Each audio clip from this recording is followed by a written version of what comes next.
شیخ چلتے ہیں اپنے اگلے سوال کی طرف. ہمارا اگلا سوال یہ ہے کہ اگر کسی شخص نے میت کو غسل دیا اور میت کو غسل دینے کے بعد کیا اس شخص کا غسل کرنا ضروری ہے جو میت کو غسل دے رہا ہے؟ اسی طریقے سے جو ہے وہ اگر میت کو اٹھا رہے ہیں ہم مثال کے طور پہ چارپائی لے کے یا کوئی بھی چیز جس میں میت کو ایک جگہ سے دوسری جگہ منتقل کر رہے ہیں تو کچھ احادیث میں بھائی کہہ رہے ہیں کہ میں نے پڑھا ہے کہ وضو کرنا چاہیے اس کے بعد، تو اس طریقے سے اسلام ہماری کیا رہنمائی کرتا ہے؟ جی بسم اللہ الرحمن الرحیم.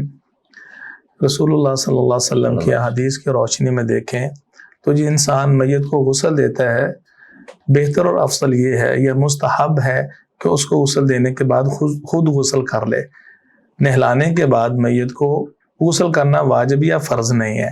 صحیح ہے. یہ سنن ابی داود میں 3161 نمبر حدیث ہے. رسول اللہ صلی اللہ علیہ وسلم فرماتے ہیں من غسل میتاً، جو انسان کسی میت کو غسل دیتا ہے نا فلیغتسل، وہ خود غسل کرے، ومن حملہ فلیتوضا، اور جو اس کو اٹھائے وہ وضو کرے.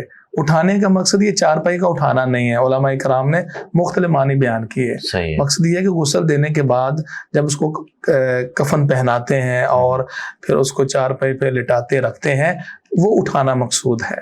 صحیح. تو ضروری نہیں ہے کہ جو غسل دینے والا غسل کرے اور اٹھانے والا وضو کرے.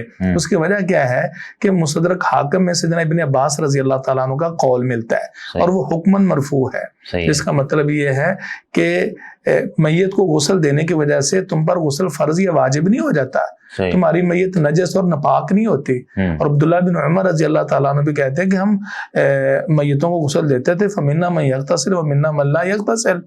بعض ہم میں سے غسل کر لیتے تھے، بعض نہیں غسل کرتے تھے.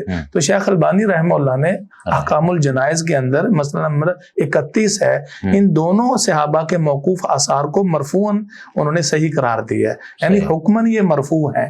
تو گویا اللہ کے رسول کے فرامین ہے. تو افضل اور اولا یہ ہے کہ جو میت کو غسل دیتا ہے غسل کر لے تو بہتر ہے، واجب نہیں ہے. اور جو میت کو اٹھا کر چارپائی پہ رکھتا ہے یا جو بھی اٹھاتا ہے وضو کر لیں تو ٹھیک ہے، ادروائز اگر وضو اس کا ہے تو وہ اس کے اٹھانے سے ٹوٹتا نہیں ہے، وہ باہر رہے گا. چلیں، بہت شکریہ. ناظرین، آپ نے سنا کہ اگر کوئی شخص میت کو غسل دے دیتا ہے تو اس کے بعد غسل کرنا واجب اور ضروری نہیں ہے. ہاں اگر کریں تو بہتر بات ہے، اچھی بات ہے، پاکیزگی کا ذریعہ ہے.